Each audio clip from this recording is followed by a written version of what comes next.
Hey Dan, Hello, Dave. Hola. we are live. It is 4 minutes past 9:30. That's okay. Technical difficulties aside, we're here. If you're just joining us, it's 2:15 in the a.m. and you're listening to Perspectives. It's 9:35 p.m. Tuesday. Do you know where your children are? No, because you're a bad parent. Mine are hopefully getting a bath. Well, yeah, we'll leave them to it. All right, here we go.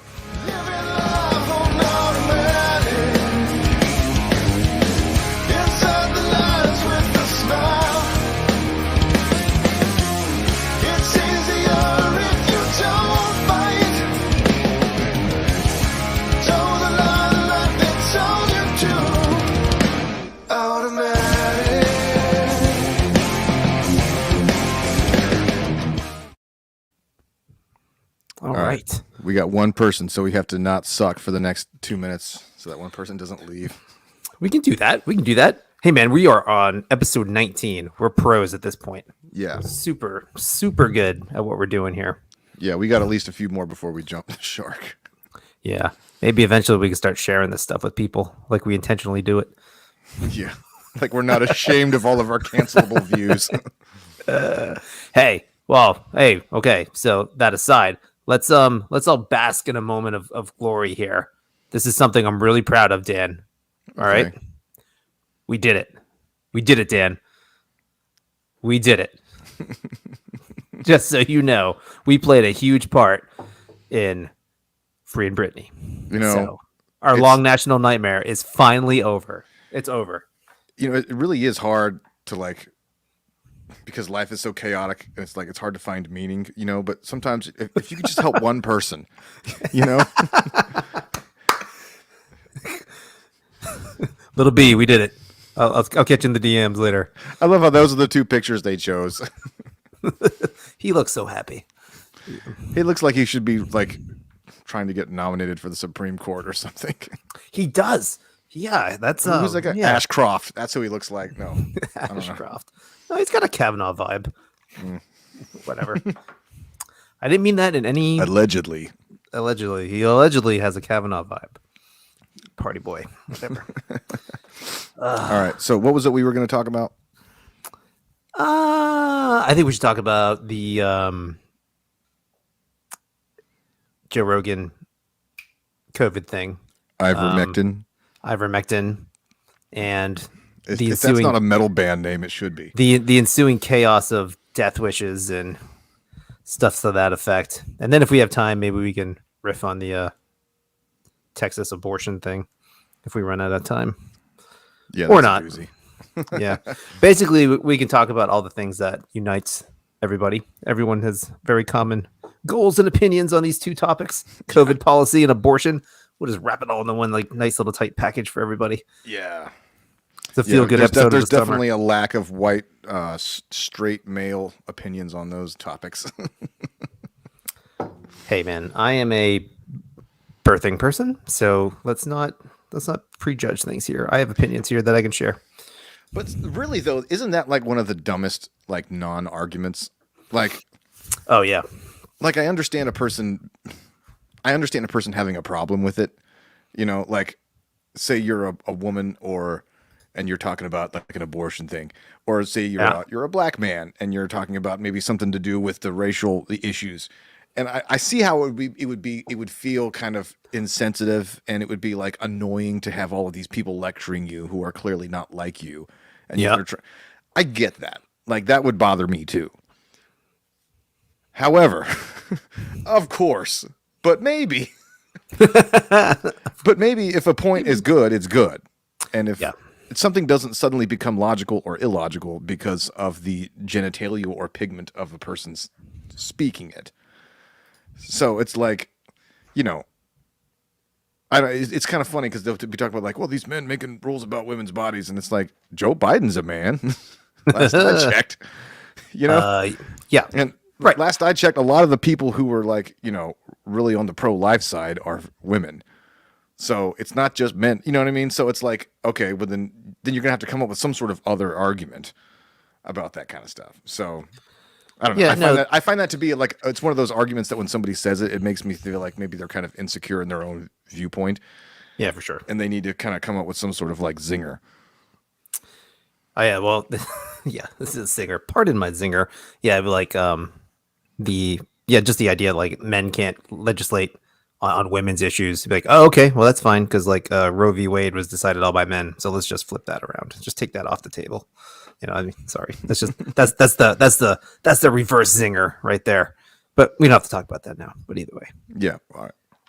all right. So, news recap. Did you read that news article I sent? Most of it. Which is kind of tied in. Well, whatever. Yeah. I mean, the gist of it. You know, big scary news thing that's all over. It was all over like actually major news stuff. I think it was Rolling Stone published it first. Right. But, So basically, people are trying to act like ivermectin overdoses are the new national epidemic. Oh yeah, for sure. And in Oklahoma, ooh, goodness gracious, they're turning away gunshot victims. Right. Literally, like that's one of the quotes here. Let's see. The ERs are so backed up that gunshot victims were having a hard time getting to facilities where they can get definitive care and be treated. So, turns out none of it's true though. like the doctor that was interviewed was What a either taken shock. wildly out of context or like completely made shit up. So like just in general, this is my only other cool overlay since I did that. We'll just do it.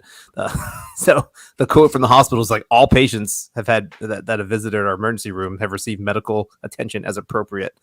The hospital hasn't turned away anybody. So crazy shit, man. But that stuff was all over the place, man. And it was right on the coattails of Joe Rogan getting better. And Right.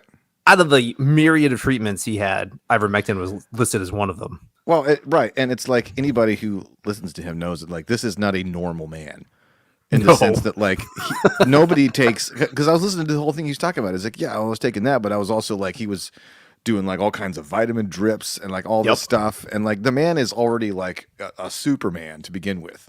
Yes. So it maybe if it works for him, but it might not work for like Joe Sixpack who, you know, drinks Coke For every sure. day. Yeah. So it's like, isn't he? I don't know. And nothing, but it was prescribed to him. It wasn't like he By went out and multiple doctors. yes. And it's like he also had- a known treatment. Like they say that was it in the article? But in Oklahoma, it's like people are used to accidentally getting horse dewormer because they get apparently horse dewormer is a very common thing there, and so it's like a thing they know about. right. And plus, and ivermectin isn't the same thing as like somebody going into their barn No. and be Right. like, oh, Susie, get out the horse dewormer. I gotta take some. You know, it's like that's not how.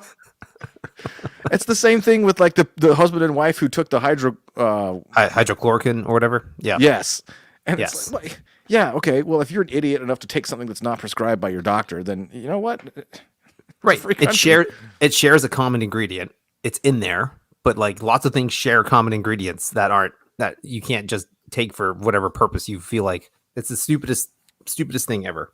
Yeah, But yeah, and it's crazy because he had it like he's like I think that the clip you showed me, like he had it all rolled out, like he had a plan and set up, so he was ready to like pull the trigger on like COVID, mitigation stuff and medicines and all that crap. So he had a plan that he planned out with doctors, and like he was like a kill switch. He hit the switch, and all of a sudden like the bat signal goes up with the Joe Rogan signal, and he just gets like 8,000 freaking milligrams at any type of medicine he wants, because whatever, it's what he said, he's a Superman, he's a freaking fitness insane person, he and knows that's what he people. does, man. Yeah. And he knows people and he's got money, so yeah, that's a thing. So people Yeah, were like happy that he got it or whatever. oh yeah, man, like super happy because he's I mean, for lack of better terms, he's downplayed the virus to some degree, like not its severity and not its the way it can kill people with comorbidities. It can kill. It's dangerous. He never said it wasn't, but he did downplay just the effects for younger people and question whether you should be getting the vaccine. I don't know we if I would talked about use that the kind of word stuff. downplay. I don't think so either. I'm just trying to. Downplay implies that like here's reality, and then he's over here trying to be like this. I think having listened to him for months talking about that, I feel like he's pretty reasonable. So like Sure. downplay implies that like the truth is higher than the downplaying. Okay, But if you're saying maybe- downplay relative to the sky is falling panic, then yes. That's what I mean. Yes. But Okay, so- we would all fall into that category. right. So I guess We would all fall into that category. right. So I guess maybe so. Just a level-headed assessment of the COVID Yeah, situation. God forbid somebody like take a circumspect perspective on something. Right. Not go into Uber fear porn panic that you have to like whip everybody up into. So yes. Yeah. So he's there. So then people see that, and obviously everyone just like throws him out there as like a jock and a moron who's happened to amass like the biggest freaking show ever. And talks like, to is- literally the smartest people on the planet. Wildly successful in everything he does. You know, I mean, so I mean, again, he's not a freaking doctor, and you shouldn't listen to him for medical advice. But he's not an idiot. He knows doesn't a ever little claim bit. to be. That's exactly true. Actually, he claims to be the opposite, but he's not an idiot. He knows a little bit something about fitness and health, and you know, those are things that, whatever. It's an opinion show. You should listen to his opinion. But then again, I if you guarantee don't, you, I guarantee you, he has more informed opinions than the average person on CNN. Those people just read off of cue cards, oh, or absolutely, like some rando hiding behind a byline at Rolling Stone. Like, who are these people? You know what I mean? yeah, Like, no freaking kidding. or some unelected bureaucrat that's just trying to preserve the validity of their job. Well, yeah, because it You takes no know. balls. It takes no balls to do that. That's just like you said. That's just keeping Right. keeping yourself safe, man. Keeping yourself under the radar and keeping Because yourself. like if you nobody ever gets in trouble for being too cautious. So if you're an unelected bureaucrat working for the CDC, you're not responsible for like policy, right? You're not in charge. It's not the Center for Economic Control. It's disease control. So all you're only paid to worry about your one thing, right? So and then people over here at the like Council for Economic Development, or whatever, like they're not disease experts. They're whole. So it's like there's no incentive for a person at the CDC to not be overly cautious, right? And overly panicked, because that's their job, and they'll definitely get in trouble for a false positivity, but they won't get in trouble for being overly negative. But they're not the people making the rules, right? So if you're a lawmaker, you're in the unfortunate position of having to weigh all of those things, because you will get it wrong if you're too high or Yep. too low. for sure. Yeah, there's like there's a podcaster out there named Tom Woods, like economist, historian, and like his famous quote or his famous tagline for his show was like deviating outside of the 3x5 card of allowable opinion. Like this like little just a funny little like quick quip he has or something, and it's something that just comes up a lot. There's like there's these little small box of area that you're supposed to be able to talk about, and you're not supposed to go outside of that. And if you do, you're a danger to the system to some stupid reason. And that's what Yeah. Joe Rogan is. So people just freak out because he holds opinions, or just holds an opinion that's just like not common, or not. Or actually, it is very common. Excuse me. He Yeah. holds very common opinions. He's just very vocal about it, and he has a huge platform. And nobody And can that's, do anything to him. They can't And take away nobody, anything from- dude, he's uncancelable. I don't. He would have to like murder somebody in the street, and it, would had li- to be it would like really- a it very would have to popular be- person. It would have to be one of those unforgivable things, like it was like, you know, a Me Too type situation, or like, you know, something violent. Like, Yeah. but in terms of like just saying stuff, like, what can they take away? Nothing. You know, Yeah.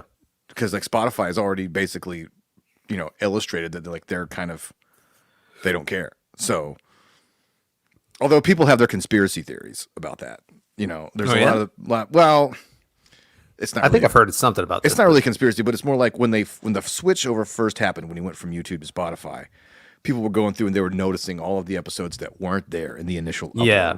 There was So a it was handful. like, and it was, you know, conveniently like really controversial people. There was like Milo Yiannopoulos, Yeah. and Alex I Jones. think Alex Jones weren't on there. So it's like, oh, there's censor, man. He's caving into the man. And it's like, all right, well, who knows what the actual explanation was.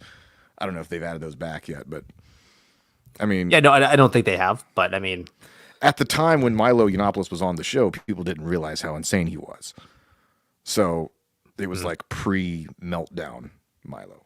But Yeah. I don't know. yeah. Anyway.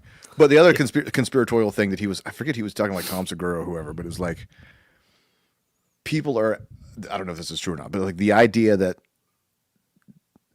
you can't allow, it's something to do with how like, okay, it's an emergency authorization use for the vaccine. Yeah, I've heard this too. Not And just from this. It only qualifies if there's no other valid treatments available.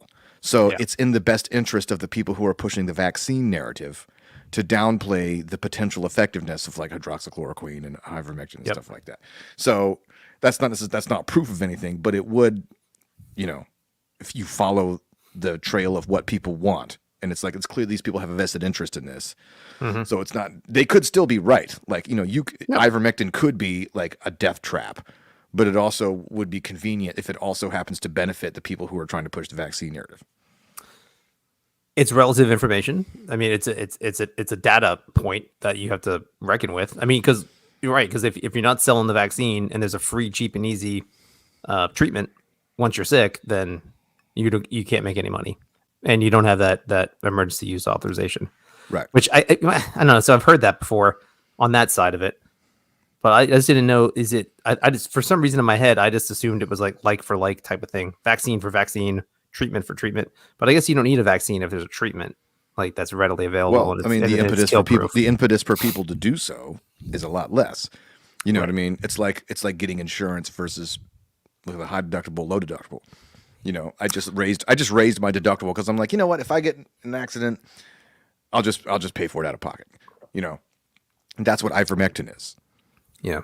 So the vaccine is like having a super duper insurance plan that prevents. You know what I mean? So there's different kinds of personalities. A lot of people are like, well, okay, yeah, if I know that I can just get this medication when I get the disease and I'll probably be fine, then I'm not risking me on some scary vaccine.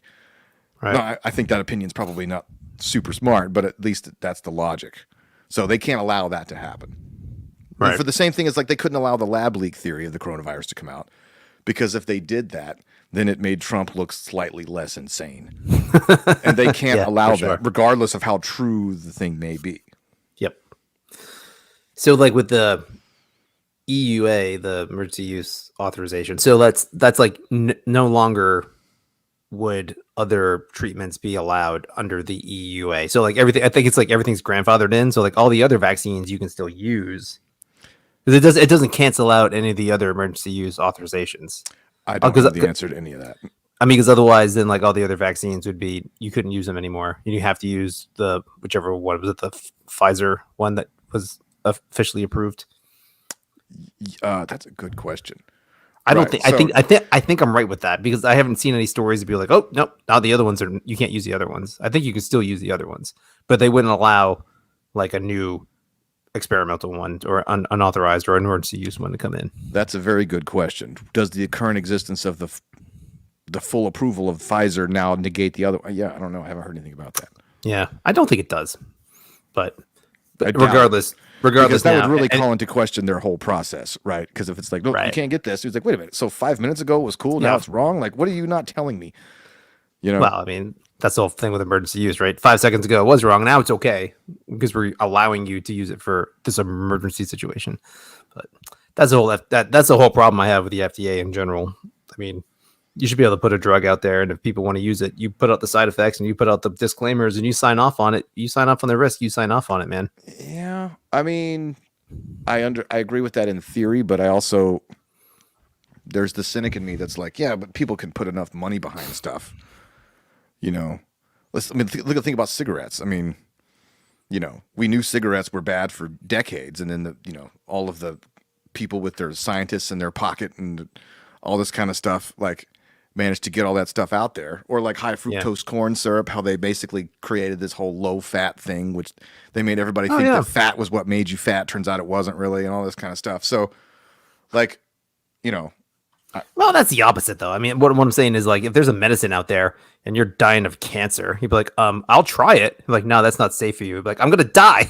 Like, let me throw it in my body, please. Yeah, that kind of thing. That's what I mean. Like the withholding of drugs because the testing's not adequate or it's not officially approved. Actually, in some cases where like the almost exact drug is approved in like Canada.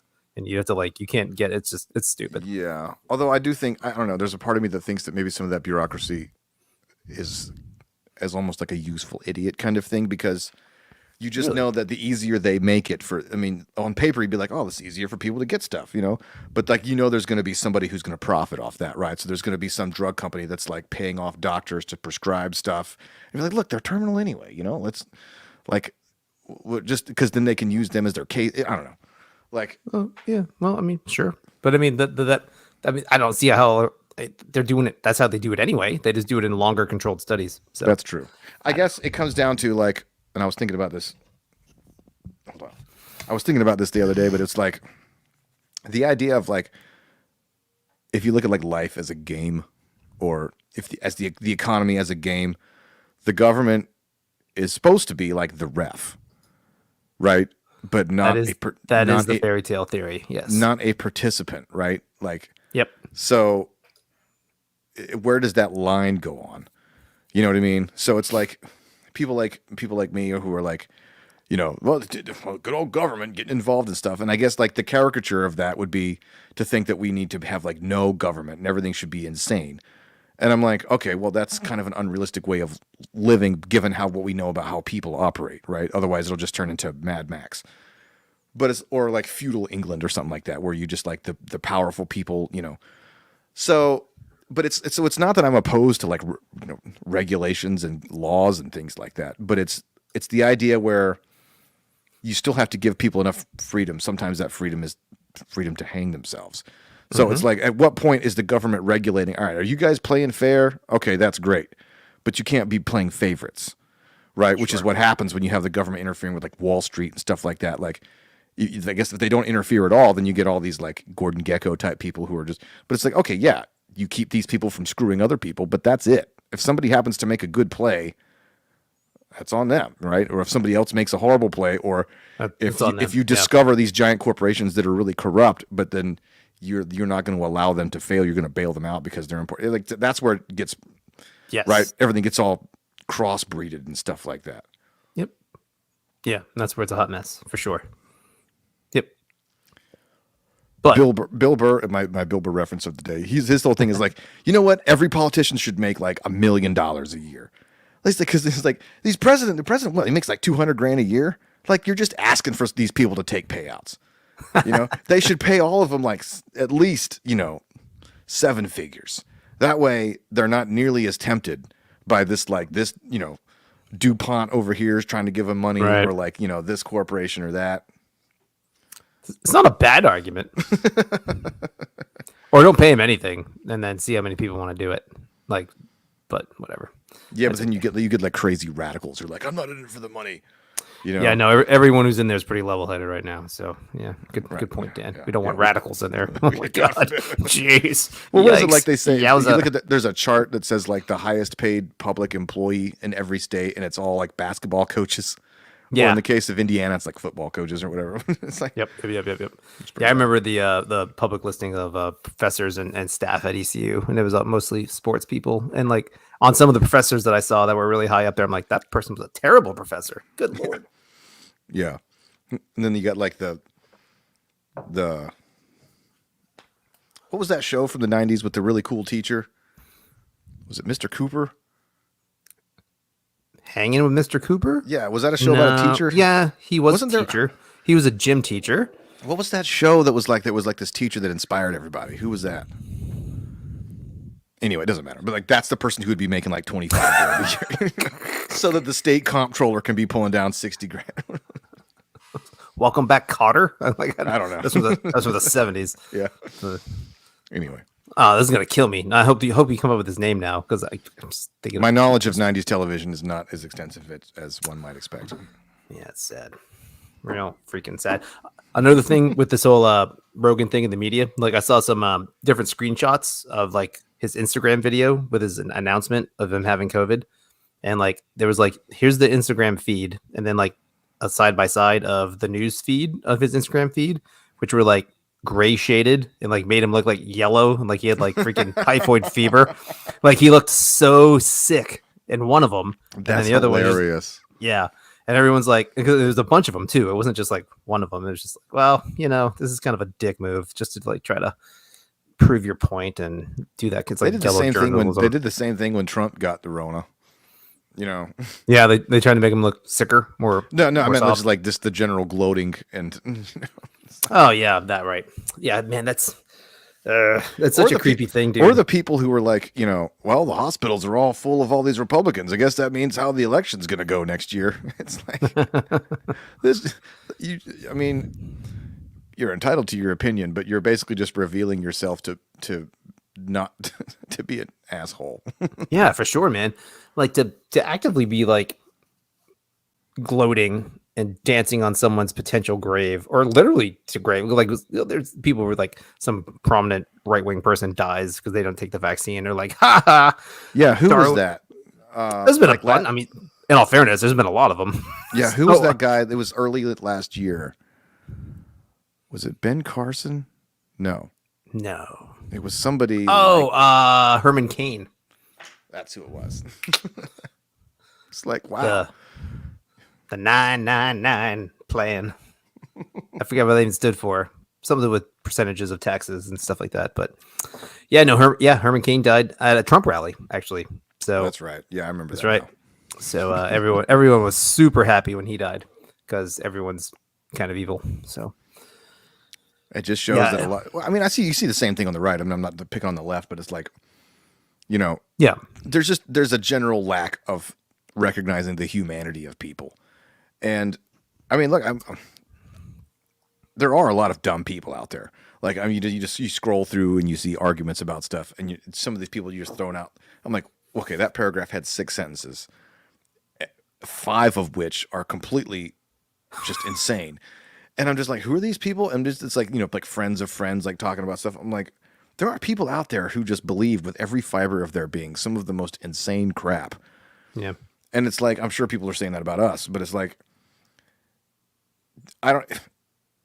when you get in that and you just live all day long in it, right? And you thrive off the drama, and the team sport of it, you just start to think that like everybody's just evil, like, oh, there's just, say you lived your whole life in Brooklyn, you know what I mean? Or like in Pasadena or something like, and you had this viewpoint that like everybody in Alabama was like Deliverance. yeah. You know what I mean? Like, and you just never drove through it's just like you never met like a nice old couple that lives off on a ranch somewhere, or say the opposite, say you lived your whole life as like some small town kind of thing where there was like tractors and, wind and, silos and football games. And then, you have this viewpoint that, every city is like RoboCop, where it's just complete insanity and violence everywhere. Just gay sex on the streets everywhere you go. Like just everywhere Drugs. you go, there's people doing marches with pussy hats and stuff. And it's just like, that's, well, if you just spent all your life, and you would think that that's what every city was. You buy a banana at the corner store and they just give you a block of cocaine. Here's your cocaine banana, sir. Go back to Birmingham, you bumpkin. Yeah.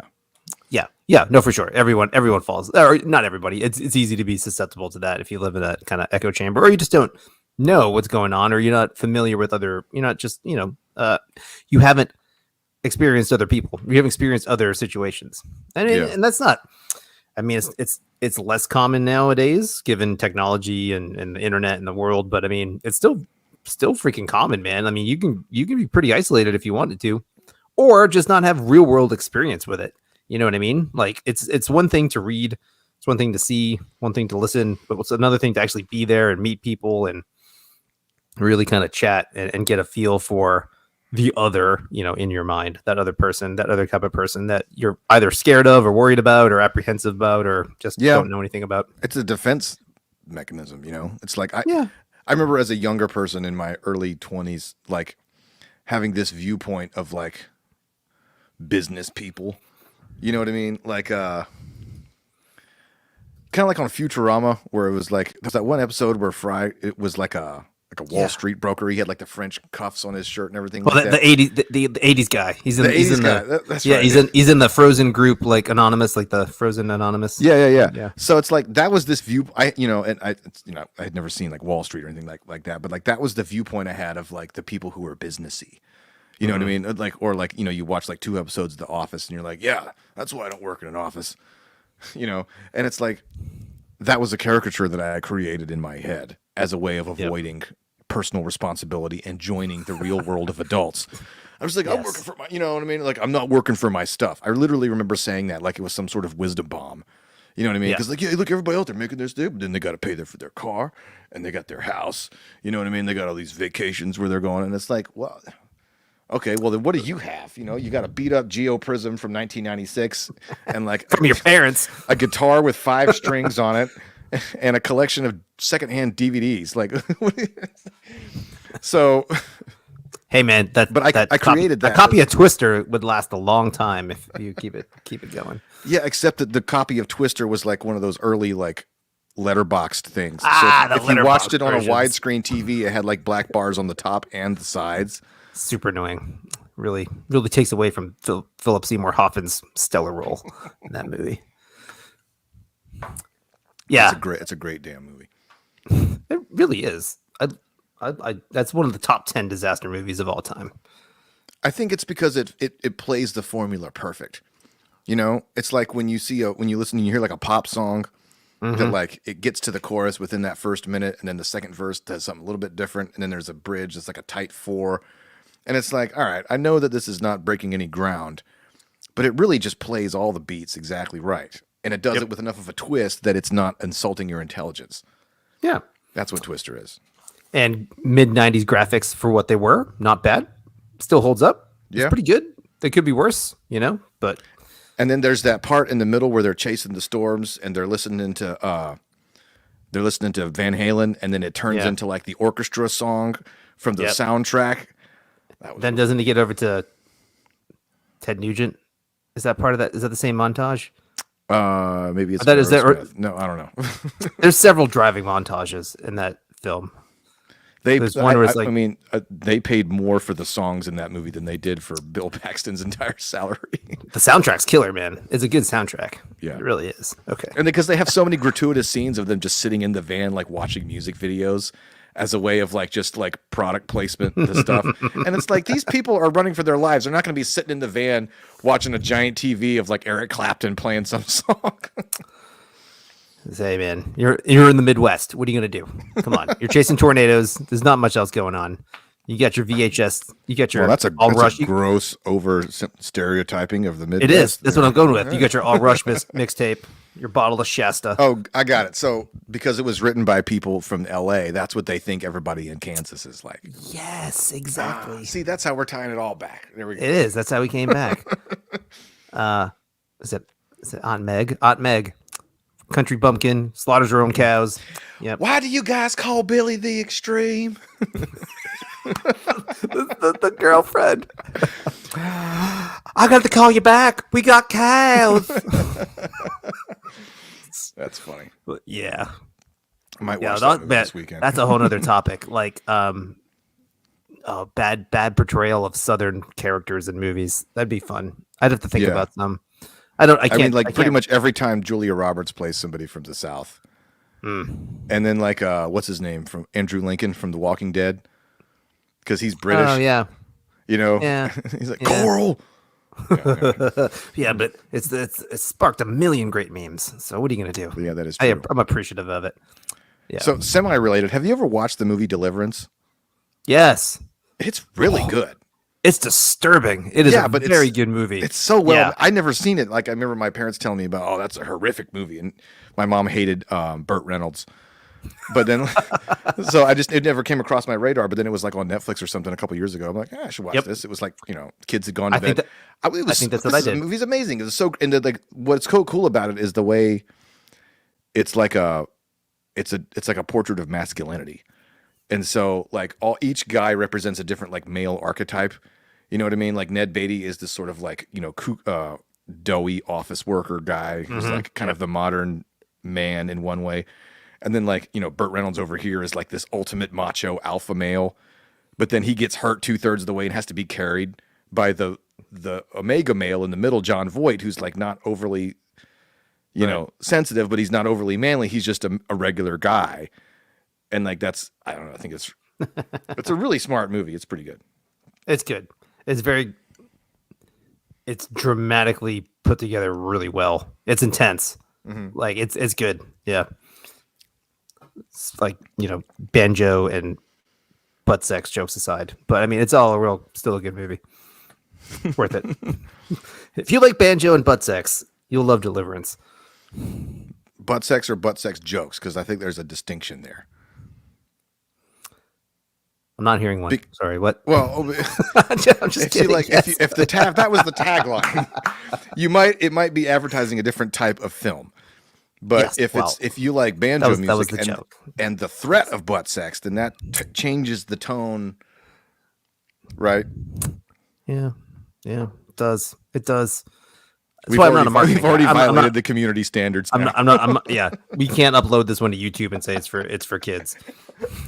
I never even bothered not, to do that. Not for kids. Not for kids. Yeah, no.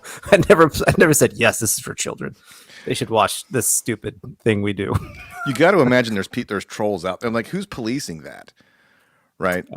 There's got to be some farm of people, in rows and rows of cubicles trying to go through every video that's uploaded where somebody says it's for kids, and they have to watch all of it to make sure. You know what I mean? Well, that's what algorithms do, right? There's no one just watching that shit. There's no way. That's impossible. There's like billions of I forget how many their uploads they have a day. It's not billions a day, but it's like millions and millions of freaking hours of video or uploaded content uploaded a day. It's impossible. Yeah, it's a behemoth of freaking data. Yeah, it's just impossible. I think I read a piece a few years ago about like there are people whose job it is to like review things that are flagged. And how it's like one of the most psychologically damaging jobs you can have in the world. Because I would imagine that's horrible. It's people who live in like Bangalore, they're not local boys. And so it's these people, all they do is they sit and they have to review these random videos. And they're like, and of course, because it's huge, people are uploading all kinds of like horrible, violent stuff and like weird porn and like stuff like. Then they have to report things to authority, and like so you're spending all day long just absorbing the worst of humanity. Just like. They have to have like counselors and suicide watch. It's horrific. Yeah, that would suck. That would be an awful job. Yeah. But hey, someone's got to do it, I guess. I don't know. But I don't know. You got anything more to say about the ivermectin stuff, the Rogan crap? I'm sure we could riff on it some more. I don't know. We've touched on it a lot. Like, again, just the sheer insanity of people's opinions online is just brutal, freaking brutal. So yeah, and the problem is that like people are getting their information via biased sources. So it's like you can't, you know what I mean? It's like right. I almost don't feel bad for some people. Like I'm just like, so yeah, you've heard it 1,000 times that ivermectin is horse dewormer. So you just use the term horse dewormer reflectively because like you've read it 6,000 times. So when you see something like, well, yeah, you took horse dewormer, good for him. Like, yeah, okay, but it's not. Like that's not what happened. But like you're just not. But then again, also it's your fault because you're not looking around for other sources that like actually like that. Just the thought of someone just like, okay, there's a vast majority of Americans taking freaking horse paste medicine and stuffing it into their bodies. You'd be like, maybe I'll research this for 5 seconds just to see if that's a thing. Yeah. Maybe I'm asking too much. I know. But I keep saying, I remember saying at the beginning of last year, because like, we've been sort of complaining about the general dumbing down of information coming out of the media for a long time. Yep. And I remember, I think I made like a Facebook post or whatever. I was like, 2020, the year that everybody finally realizes that the media is a bunch of clowns or something like that. And I'm like, how naive was I to think that? Yeah, you silly because it's bastard. Like, and this was even before Corona was happening. It was like, I don't even remember what it was. It was some sort of, what was the impeachment that was happening before Corona? Was it the Ukraine thing? Yeah, just the Russiagate stuff, right? More or less. Yeah. Okay. So, like, but it was like 4 years of that. Like, that was like 18, at that point, 18 controversies ago, right. And it's like, I'm like, and then every time some new thing comes up, I'm like, okay, this is gonna finally put the nail in the coffin for the general news media, right? People are gonna realize they're just being lied to, and nope, they just keep going, and it's like, nope. And then like, who is it? It wasn't Kanye, it was LeBron. He tweets out like, they're hunting us down in the streets, and everybody's retweeting it and talking about it like there's this epidemic of like cop on people murder, and it's just like. No, you can look it up. It just it's not there. It's not a thing. But everybody just keeps saying the same stuff, and it's just like, and then it's like, oh, yeah, man. I was reminiscing a little bit about that in my mind. I didn't go back and like thumb through stuff because I don't want to like make my heart sad, like go through old posts and all that crap. But I remember just not arguing, just like seeing people's crap about that when that whole like Black Lives Matter stuff really started kicking off after George Floyd. And like, yeah, the whole statistic, like there's just people not knowing the stats. It's mind-bogglingly bad. And like, or even just even getting the general facts of a story, or like when a story breaks, and this was a rash of this happened for like a bunch of times. So like a cop would do something, a black person was involved, and then all of a sudden for like the next 18 hours, it was this is like George Floyd #7, and then like it would Yeah. come out, and then they like if you wouldn't wait, they would like national news outlets wouldn't wait to like get the actual Yeah. story. Just let something let the facts settle for like a day, like just report the news and then get back to it later. They would Yeah. just like jump ahead, and then like half of them were proven wrong. It was just like it was so insane. It was such a crazy time, and like Yeah, and Very- what I think what bothers me the most about that kind of stuff is that like reality is bad enough. You know, Yeah. like it's like I used to say this with Trump. It's like, you know, the guy has enough problems. We don't Sure. need to invent new things to complain about. He's got enough personality quirks and weird things that he said and potential policy weirdness. It's like we could be having real fact-based conversations about the problems with those things.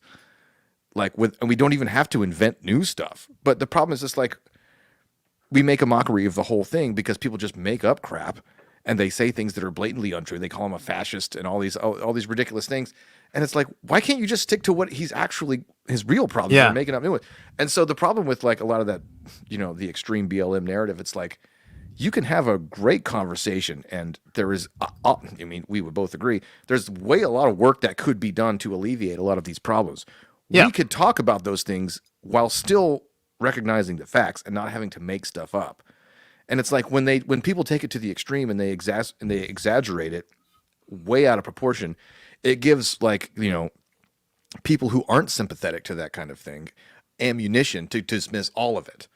yeah, You know what I mean? And then they go, "Oh yeah, that's dumb." It's just like, no, hold on. Just because they're being a little bit nuts doesn't mean there isn't a grain of truth in there. Now, like, I know it's hard to have enough space in our minds for both here, but like, oh God forbid. that's what annoyed me about the whole thing. It's just like, you know, like you and I, we talked about this, where it's like, no, we're absolutely of the. It's like, yes, people who are designed to represent the state and represent law and order absolutely need to be held to an extremely high standard of behavior, and we, you know, and it's like, but it's like. So we're coming from that perspective, but like that doesn't mean that we have to start making up facts. Right. The facts are bad enough, you know. Yeah, right. The facts are bad enough, or just it's a challenge for everybody not to interpret a fact, an action, a thing that happened, and then all of a sudden filter 8 billion. You have to filter that through your mindset, and it's very, very hard just to go. Let me get the raw data here. Wait before I make a judgment, and like everybody makes judgments right away, and then that's a thing. We all do it, but you got to hold off on really commenting, really making snap judgments, really making big public proclamations before you know everything that happens. And it's just not. Yeah, I mean, I'm sure I do that. I mean, like every I know, I absolutely do. I that. have to catch myself because it's like every time the Biden administration does something stupider than the last time they did it. Yeah. I'm like, I just want to There you like go. scream out on the street corner, be like, "See, I told you guys." Yeah. You know what I mean? But I'm like, hold on, you know, maybe. All right, let me back up a second. Well, see, that's what's so breathtaking about this freaking ivermectin story about Oklahoma.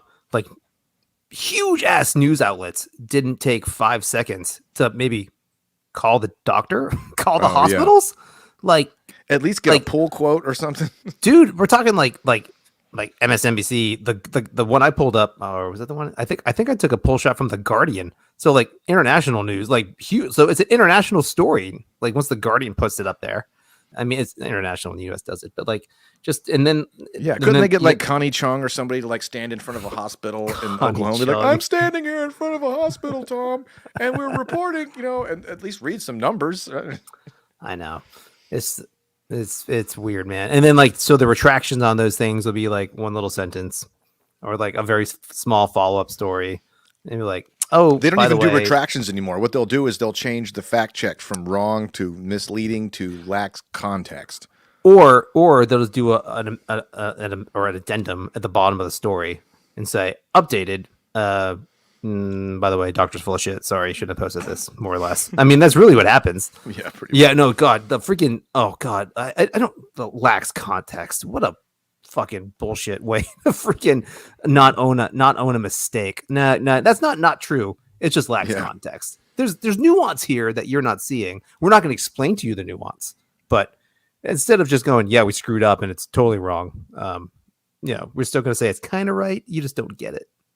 But we're not going to explain. Yeah, why you don't I get mean, I guess if you take this to its logical extreme, like you understand why people want to like Yeah, I guess in a weird way, I kind of get sympathetic to the people who are like think that freedom of speech is overrated. You know what I mean? When you Yeah. see people just totally abusing their freedom of expression, Sure. like there's that little part of your hindbrain that wants to be like, you know what? We should make it so there's a penalty for filing an untrue news story. You know what I Right. mean? And then you think about that for more than 3 seconds, and you're like, oh, wait a minute, now I'm just No, that's a bad you know? idea. So Yeah, it's like, yeah, but maybe some people don't have the sense of self-reflection for that. But No, I super understand that. The impulse there to just to shut down absurdity. You're like, no, that can't be out there. Just nix right, it over. I guess the solution yeah, the solution is like, you know, it's kind of like what we were talking about with like kids in school and how like being around being around dicks in middle school and Yep. high school is like healthy for people because you start to learn that like, oh man, that you develop your sense of humor, like that joke didn't work, and it's like, oh, I was a real jerk, and okay, nobody likes me, okay, I learned something, you know what I mean? And I think that we need a little bit more jungle law in the industry of journalism, so that we're like, where people go like, well, wait a minute, if we get this wrong, we're gonna get reamed over the coals here. Like, nobody worries about that anymore. Nobody worries about getting it wrong, you know. So maybe everybody needs to be a little bit more cutthroat, yeah. so that people are I don't know. scared of making up crap. You know, it's funny though, like because we say that the way the stories are written, and like if you read freaking news articles from like the late 19th century and early 20th century, they're freaking brutal. Oh, On, it's like, hilarious. they're like, he's a flatulent, rated hip, like freaking like degenerate hippie motherfucker asshole. these terrible like insults. Just like, wow, you could just say that. And you could just like take out paid full page ads, you know. Oh yeah, you could. I believe that you, sir, are the charlatan in this scenario. Yeah, you're like, you had sex with a goat and a goat's mother. There was no fact checkers, and then people are just sitting on the street corner and be like, well, yeah, I read the paper. Oh, he's I'm not voting for that goat fucker. That's crazy. No, but like, yeah, no. So it's fun. It's worse. It's worse, and it's, oh gosh, someone made a really good point. So like just talking about this kind of stuff, where it's like the temperature of the public discourse is so brutal and rough, and like you can see like a Joe Rogan thing, and you watch people give them like not death threats, like death wishes. Like, I hope he dies, that horse dewormer eating son of a bitch. And like, just everyone's like, this is the worst time it's ever been. And it's like, well, it is, and it's not. Like, so like if you go back to like the civil rights era, there were like people like wishing death on, you know, people who just for being black and like trying to go to school. Like Yeah. it's terrible. But like now it's more amplified. So maybe everyone's had a chance to, everyone's horribleness, I think, was muted. So like you might have had horrible opinions and you might have shared it with your neighbors and families and friends, but you couldn't share it with 8 billion people. Yeah, But like now it's right. It's Like it's like the number of TV channels. You know, it's yes. not like everybody says there's nothing but crap on TV. I'm like, I bet if There's you always turned been on- crap on TV. If you turn on TV in 1961, you know, what do you got? You got the Twilight Zone, you got the Andy Griffith Show, you got Walter Yeah. Cronkite. What else is on? I mean, Yeah, and then at like 8:00, it went. Beep, it was over. they got the national anthem and the little test pattern going on. The flag flying. Yeah. Yep. Yeah. It's a crazy. It's still a crazy time to be alive, and it's still very divisive, and everything's still messed up. And I don't know, man. Maybe in 20 years, when it's still like this and it's still bad, we'll just be like, this is humanity. There's just nothing we can do. Yeah. It's definitely humanity. I'm not saying it's not, but I mean, I it's don't part of it feels like it's part of the process. Like, yeah, working through it. Okay, like I'm thinking out loud here, but like I Yeah. always have this thing where it's like science is like a model for a lot of things, because science, you can't argue with results. I mean, sometimes it takes longer, right? Like there's still people who believe in a flat earth, and you know, there's always people with like kooky weird science and stuff. But for the most part, because science is based in like real physical things, the stuff that works, you can't argue with it, right? Like, you know, you can't be like, I think that guy Einstein, you know, or whatever. It's like, yeah, but people using all of these theories that came up with, they created all of the stuff that so it clearly, it's solid. And that's what peer review and, you know, science is brutal amongst itself. Yep. And so I kind of tend to apply the same logic in a lot of ways to like think about like human ideas and like philosophies and some religious stuff. And it's like, okay, over time, eventually, if something an idea will not continue to be propagated, like natural selection, right? Like if you had like a dog that had a third ear or like some sort of animal that had some sort of weird feature, if it didn't give that animal an advantage in the environment, eventually that would disappear. Yeah. So ideas are kind of the same way. And so like even abhorrent ideas, like racism and slavery and misogyny and things like that. Yes, they did have some sort of usefulness, at least for the people in power. So, but over time, humanity grew past them. And we have learned that like, okay, these don't serve any purpose for us anymore. They are not useful. And so we jettison them. And so there's a part of me that thinks that like, it's a lot of times what we say when we have like a complex issue. I'm like, well, if it was easy to figure out, we would have figured it out earlier on.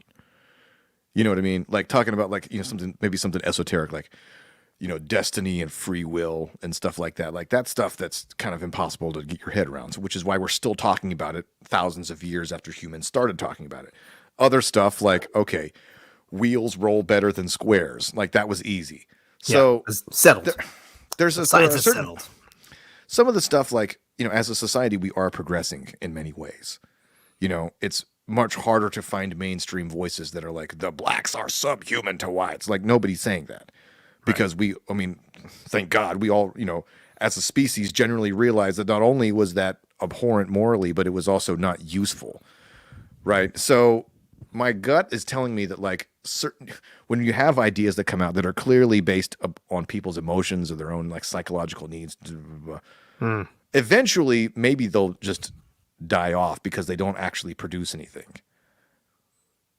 Or the cynical version of it is that they just take on new clothes, right? Like Marxism, that kind of stuff it shows up in the 19th century and then millions of people die and then 20 years later, somebody resurrects that same idea under a different name, postmodernism, right? Or social justice or whatever kind of things like that.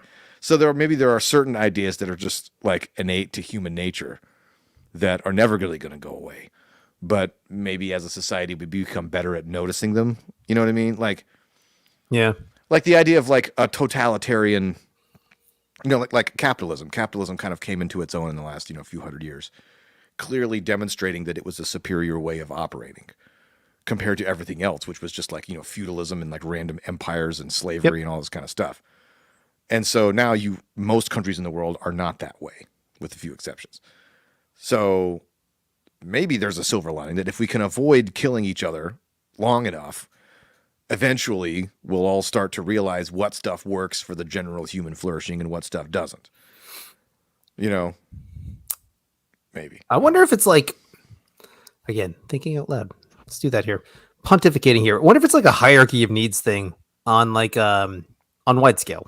But like, not obviously, there's certain examples, and I'll probably get to that one up there. But like you said, because earlier on you said like racism, blah blah blah, serves no purpose. Sure, I agree. It doesn't serve a purpose. But then later said we find that morally repugnant. Those are two different things. It's as a utilitarian. Right. Calculation. Well, it's not good. The degree to which it's useful for the people in power will allow it to that's why long past that's its why moral I meant expiration date. Sure, and that's why I meant widespread. I meant like we'll talk like the base of the human population. So racism serves you no purpose in everyday life if Today. you are in 100 years ago if you're in a subsistence living. If your living is subsistence based and you're like I kill and I farm and I keep my family alive on a day-to-day, week-to-week basis. Honestly, my opinion on someone else's skin color, someone else's race, someone else's creed, culture, blah, blah, blah, really doesn't freaking matter. I can be as racist as I want to be. I have no power. It makes no difference. So, like, power dynamic, like you said. Yeah. But, like, as those needs are met, you then have the opportunity. Like, you can have those positions, and you can still be a racist, homophobe, freaking terrible human being, whatever. But as those needs are met, generally via capitalism, sure. Just use that as an example. So as that tide rises all boats, you now have the luxury of exploring other areas in your life that you can go, you know what? I have these needs met. Now I can examine this part of myself, and maybe I don't need to have this freaking this abhorrent view or this negative view, or just maybe this negative stereotype in this example. Yeah. But like you said, with the power structure, it's always advantageous for them to have that. So then so power structure here, common person here, they come up, and then those two come into clash, because the power structure is never going to let that go as long as they have it for a power, if they can use it for their advantage. Now the other people have, that's what I was going to say, because I mean, the other people now the rest of the population, right? The average person, working a farm, like, what reason do they have to think that? No, but I think you said it. You said like eventually you become more aware, or you notice other things. Like, that's a thing. Like it meets an equilibrium sort of thing, and then there's pushback, and there's conflict, and there's friction, and then either one wins, one loses, or one disperses and becomes something else. You know what I mean? It's not cut and dry. It's, again, just throwing crap out there. It takes a while for that process to happen. I mean, yeah, absolutely. Generations. I don't think like the average random person like has any. Like I say, human beings we all have a natural mean streak where we fear the unknown, but I don't think the average person like has a need to immediately think that anybody who looks different is inherently bad or less than. No. I would. But there is, if you as a person who is in control can maintain control or expand it by convincing all of the people who are below you that like all of the source of their, it's because of those people, and then now you've got everybody, being afraid of, anybody who's different, like they worship a different kind of deity than we do, so they're evil, or like, they don't have that vaccination shot in their arms. Yeah. Sorry, most people wouldn't say that with a Southern accent. That was a stereotype. A damn dirty stereotype, Dan. I shouldn't have said that. That's funny. No, but it's true though. Like that's a creepy wedge issue right there, man. Like if you like, it's not good. It's not good having areas of the country that are mandating this kind of thing and like saying you can't be part of polite society unless you do this one thing.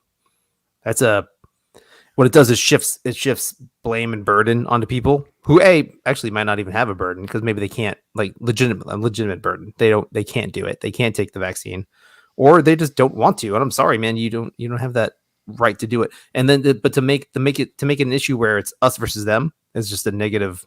It doesn't end well. It's not a good process. Like, and then when you tie life and death into it, it can go bad. We'll see where it goes, because like now it's starting in more and more spots. So I don't know where that's going to land. I don't like everywhere is not over do dumber things. They really have. Yeah. Yeah. So yeah. I don't know, Dan. I don't know either. We're screwed. We're screwed. Game over, man. Yeah. It's still a pretty good time to be alive, though. Yeah. Overall.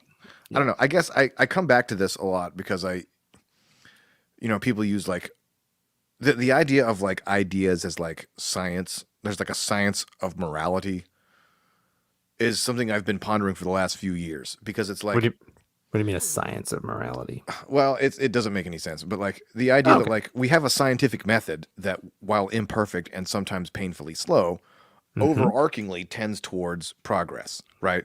Like we're not coming up with any new scientific ideas that like show up and that just have no value, but for some reason persist. Like science is ruthless in the sense of its jettisoning of things that don't produce results, right? Sometimes like maybe we could be cynical about it, be like, well, yeah, it's because these, Lockheed wants to fund this thing to make better war machines or whatever. Like, but yeah, fair enough. Like if it doesn't produce results, it's not getting pursued. With the exception of like once we start to get out of the hard scientists, you get into like, like gender sciences and all this kind of stuff, which is a little bit more murky. But like the things that are producing like the stuff that we use every day, like, the medications and stuff, and the going to the moon and like phones and all this kind of stuff. So it's like, that's why I think that like over time, certain moral principles, like if they work, it's like they will eventually see the light of day. And certain things that are clearly just don't work for people's overall long-term prosperity will eventually get like abandoned. Sometimes it's painfully slow. You know what I mean? Like most societies pretty early on figured out like some of the early stuff, some of the easy things. Like, all right, well, stealing from somebody else, I don't like how that makes me feel. And if we start going eye for an eye, then that just leaves the whole world blind. Okay, all right, hold on. How about we have a rule here? Can we all agree on this rule? All right. And so we figured out pretty early on the concept of rules. Hang on one second, Dan. You have to go. Here we go, Dave. He was entertaining a off-screen question. I don't know. Dealing with a situation. Sounds good. Sounds good. Okay. I didn't go off camera at all, but we have a No, it's fine. doggy. We have a doggy medical condition we had to deal with right there. Okay. Oh, no. Do you have to go? No, it's fine. Oh, okay. We have a urine sample, and we had to know if it's supposed to be refrigerated or not. I'm like, oh, put it in the fridge. It's probably- That's hilarious. I thought the sentence was just, we have a urine sample. I'm like, all right, that sounds like my life. I get that. No, I'm super happy she got it without me. I thought we got the tag team getting a urine sample. Sorry, I Yeah, didn't mean to that's one of those interrupt, things but that puts you really close to your dog. You know, it's just like, oh god, she's They're getting looking you old, right man. in the eyes, and you're like, oh, Yeah. yeah. How old is your dog? Yeah. Oh gosh, Nibbler we're 13, so she's 14. She'll be 15. You've had next her year. forever. I don't Yeah, we got her right didn't before. have that dog. Yeah, I got her right before we got married. So we're on. Yeah, she's like that age. Sorry. Yeah, Hector's getting old. He just turned 10. Normally, He's kinda like, normally the wife doesn't come in. So I was like, let me actually. this seems important. hey, you guys shut up while we're doing man talk over here. Go to bed and make me a sandwich before you do, and pick up my dog's pee and put it in the fridge. Make sure you close it real good. Anyway, Don't put it next to my juice in the morning. yeah. Gross. All right, I don't even- low I hanging don't fruit even- there. I don't remember what I was saying, but I don't so know. the idea of like ideas that work for people, given enough time, you can kind of figure out what stuff works and what stuff doesn't. You know what I mean? Like we figured out that like hurting each other on an individual level generally is not good. Now, there are people who take advantage of that, right? Because they know that other people are not violent. So it's like, well, if I can be violent, I can, right? But as a society, we figured that stuff out. We figured out other stuff like rape, you know, complete anarchy, murder, you know, like most societies that You have keep been saying complete anarchy in this conversation like it's a bad thing, Dan. I'm Okay. not saying All right, relax, not like bro. anarchy the Jeez. viewpoint. I'm thinking like, you know, Wild West, I'm just kidding. you know, but there are other more complicated ideas that like maybe take a little bit longer, you know, because people have a vested interest in continuing them, right? Like not letting women vote, you know, or like you know, segregating people because they look different. Like those kind of things, like we very clearly morally outgrew them, but it took longer to get rid of them because people had an interest in continuing them, right? So there's other stuff, like I wonder, like what in 50 years, what stuff from today are we going to be looking back and like, oh, that's such a 2021 thing to say, man. I'm so glad we moved past that, you know, or what things are going to, do we think is stupid now that we're like, surely people won't be saying this forever. And then in 100 years, they'll be saying this, another version of the same stupid crap. You know what I mean? Right. Yeah. Like anytime somebody's different, like that's the patriarchy, you know, like it doesn't take much analysis to realize that a lot of that stuff is dumb, but yeah. it's just kind of funny to realize the, you know, the kind of stuff that continues. Yeah. So it's funny because like there's lightning speed in which things change, and like because 6 years ago, 8 years ago, or just go by presidents. Like during like Barack Obama's presidency, the beginning of it, gay marriage wasn't a thing, and then like literally overnight, everyone's Yeah. like, oh yeah, no, we're doing this. Like, Yeah. and fine, I am great with that. I have no issue with that as on a legal standing kind of thing. But like the culture just went. Well, the culture had already been changing, and then the political winds snapped their fingers and just went, "Oh yeah, and we've always been doing this, right? Yeah, we're all on the Yeah. same page." We're like, and you're a bigot if you don't agree with me, but if you voted for me, you were a bigot back then, but now you're not. I don't know. It's just stupid. You could say the same thing about war almost too. Oh, absolutely. Yeah, no, like look at the Iraq war or Afghanistan war. Like the thing with like it'd be unthinkable to hear the stuff that people are saying in the mainstream now about our involvement in Afghanistan Yeah. 20 years ago. Like you could not say that. You couldn't say that after 9/11. You would be roasted. You would be destroyed. Yeah. Well, it was almost like 9/11 pushed us back a little bit. You know, not to imply that Al Qaeda didn't deserve to get their asses blown up, but like it's like we had this thing after Vietnam, you know, where we realized, oh, wait a minute, war is a complex and messy business. Yeah. That even if you win, you still kind of lose. You know what I mean? Like, not every situation is World War II versus the Nazis. You know what I mean? And so, but it then like, you know, I don't know. I wasn't really totally conscious during like the first Gulf War because I was really young. But I feel like 9/11 like snapped us back into an idea of like, oh, this is a war where there's like obvious bad guys. Oh, this is great. You know what I mean? Yeah. And it then over the course of the next 2 decades, we all realized that like, yeah, even if there are obvious bad guys, it's still a complicated business that deserves to be thought about more so than just rah, let's blow up the bad guys. So that's just another example, you know, of like where the tide has turned. And like, you know, would it say something like World War II were to happen? I think it would be harder, like, because we've been through enough wars as a country to know, to be able to stop and be like, wait a second. You know what I mean? I don't know. Yeah. Yeah, man, like, I don't know, man. Like, so. Or I guess we had the Cold War too that like made everybody cynical too. Sure. You know, well, because and it was also like- terrified. Well, right, because it's like it wasn't the simple matter of like this war happens over there. You know, Right. during the Cold War, the whole thing was that like even if we're on the right side, we still all die. Yeah. So Quickly, like very quickly. Yeah. or very slow- slowly. very slowly and painfully. We either die really Those are- quickly those are your or choices. slowly and painfully. Yes, it's not good. Yeah, it's all sucky. Yeah, I don't know, and like we don't have time to get into all this thing today, but like just like cultural movement. So it's just I would think like the talk about utility versus morality, and it can flip the other way. And like I'll just lay the cards on the table, like the Texas abortion thing. Yeah. Abortion aside, or that law aside, in my view, it's flipped the other way. Now we have the basis, like the low calming, the group, the masses that use what I would say utility in an immoral way. So it's kind of the opposite. The vast majority of abortions are for convenience and for very, very, very ridiculous reasons.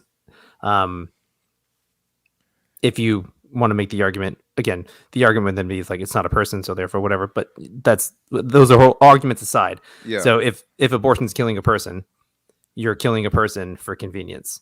So, but that is obvious utility for the masses because the masses Yeah. are doing it. But that ignores the moral question. Right. And I mean, the by moral that question- logic, you would Yeah.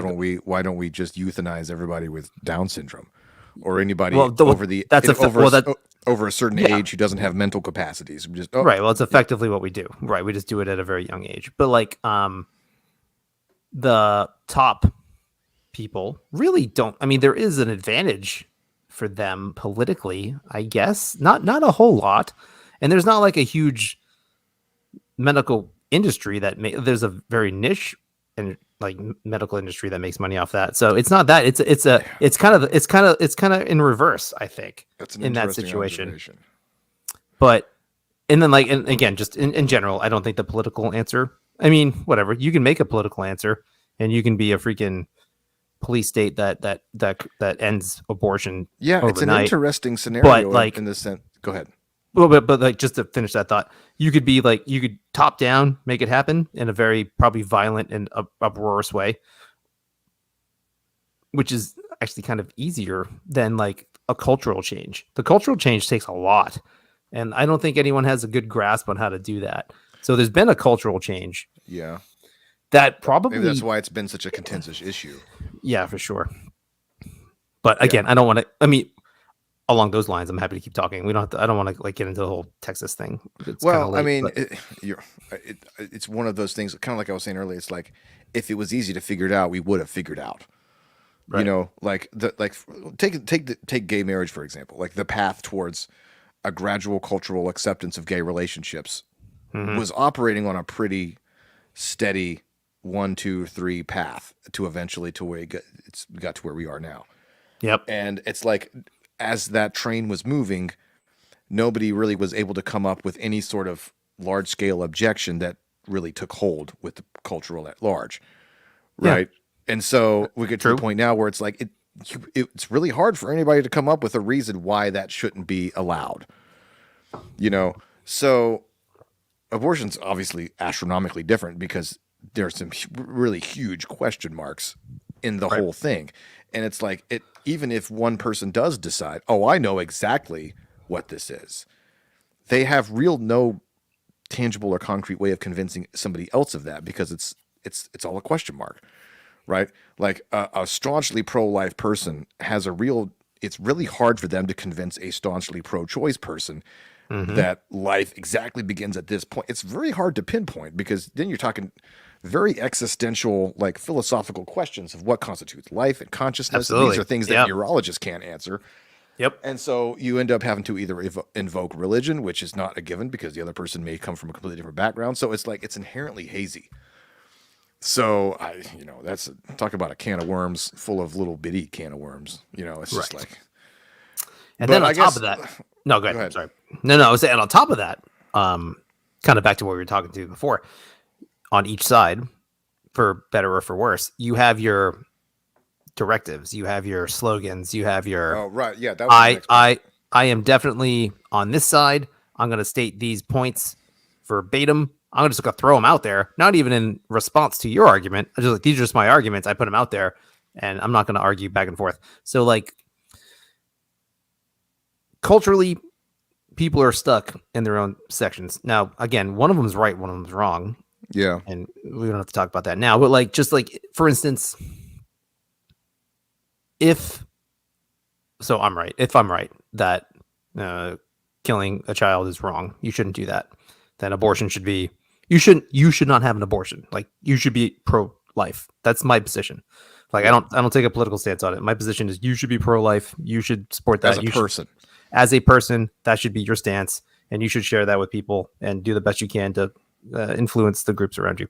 But like when I see other people with the exact opposite, and almost what I would literally just say sloganeering back to me when I have Yeah. arguments, because Yeah, I've argued this a lot. So I almost don't feel bad, or I almost like it's almost like I can't fault the person because they're in such a culture that allows that just throws that shit down their throat, and then it's so easy to regurgitate it back, and it works on both sides. I'm not saying they can't be, because like you can just, and like for like a religious person, you could just vehemently throw shit out there and never have an actual good reason and logic and a good response back for people that push back on your religious beliefs. So it works both ways. And to be honest with you, the pro-life position is inherently 99% of people are coming from it from a religious standpoint, and that just is what it is. But it's a weird cultural thing, but it's all cultural. It's so ingrained and it's so hard. It's just so funny. It's like back to the dewormer thing. Like you hear it so much, you just throw it back out there. Like you say it without even thinking, and it's just so ingrained in your subculture, for lack of better terms. and it makes me think about like how much people don't realize that they are being used for the political wins of people who are in charge. You know what I mean? Yeah. Like you take your average Republican running for some Congress seat, in some southern state or whatever, and it's like we don't really know what they personally feel about it, but they know that by hammering that particular issue, they have to. They have to say that. Yeah. They have to be pro-choice. Yeah. For all we know, you could have some, Democrat city council person in San Francisco who might be personally, morally opposed to it, maybe because they had a personal experience or something like that, or maybe they, whatever. And it's like, but they have to hit those points. They have to portray it as a women's rights issue and all this kind of stuff because that's how you get the. And so the average person who is just hearing these people with nice suits and ties say the phrases, and it's like, oh, they said the phrases. I'm gonna go say the phrases. I'm gonna put the phrase on the sign. That'll show them. And it's like, it's weird how central this political issue became to like everything. You know what I mean? Yeah. I don't know. Well, and to your point, so like it is sloganeering and it is BS political points on that level. It really is, because like if you look at the conservative quote unquote, whatever, the right wing government or whatever, the Republicans. Okay. So they had, not Republican. They had the House, they had the Senate, they had the presidency, and they didn't do shit on abortion. So if they're, I mean, it would have taken a lot. I mean, the procedural stuff to get around Roe v. Wade would have been immense. No, you just pass the law and then make the Supreme Court, because there was no federal law. Yeah, but unless you got at least a 6-3 on the. Yeah, No, that's fine. That's the Supreme Court issue. But like, if okay, so just follow my logic here. Okay. If you control the reins of government, and one of your political platforms is we are killing children at the rate of thousands of kids a day, you would do something. You'd put something out there, and you'd let your opposition shut it down. You would put it out there again, you let it shut it down. You put it out there again, you let them shut it down. You try to find a different way. It's like, I mean, disagree or agree with what Texas is doing. They did something like that. They're just like, F it, we're doing this, and we're going to do it in a way that we think you can't get around because we're sneaky. You kind of have to respect the strategy of that a little bit.